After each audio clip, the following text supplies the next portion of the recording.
samedi 25 janvier 2025 à Libreville, le Parti radical des Républicains indépendants Paris a convié professionnels des médias, adhérents, sympathisants et invités à un petit déjeuner de presse. L'occasion pour cette formation politique de réaffirmer son engagement pour une démocratie inclusive au Gabon, tout en mettant en garde contre les manipulations politiques et les faux semblants.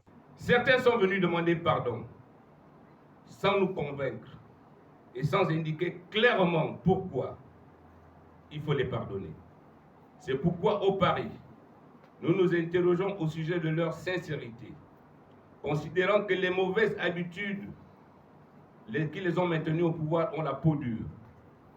Cela s'apparente simplement à de l'hypocrisie, voire de la stratégie pour faire perdurer un système. Dans son intervention, le président exécutif du Paris, Mathurin Mengue-Biban, a dénoncé une organisation qu'il décrit comme oppressive et profondément enracinée dans le paysage politique et social gabonais. Il appelle à une mobilisation collective pour en finir avec ce mécanisme systémique qu'il qualifie de destructeur.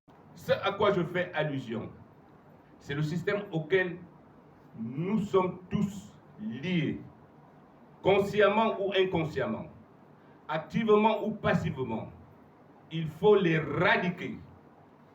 Pourquoi pas en s'asseyant ensemble pour qu'ils arrêtent de nous broyer comme il a fait depuis plusieurs demi-siècles par un assujettissement collectif et individuel. Attaché à la vision de réappropriation et de restauration du Gabon, initiée par les pères fondateurs de ce parti et aujourd'hui portée par le CTRI, le professeur Mesmin Noël Soumao, membre actif du Paris, a pour sa part insisté sur l'importance d'une union des forces progressistes face aux forces conservatrices et aux divisions claniques qu'il considère comme des obstacles au progrès et à l'unité nationale. Dans la perspective de ces prochaines échéances électorales, le Paris est disposé à un grand rassemblement de toutes les forces patriotiques, démocratiques et du progrès, afin de créer une dynamique susceptible de faire front et barrage à toute forme d'alliance des formes conservatrices et autres associations tribales ou claniques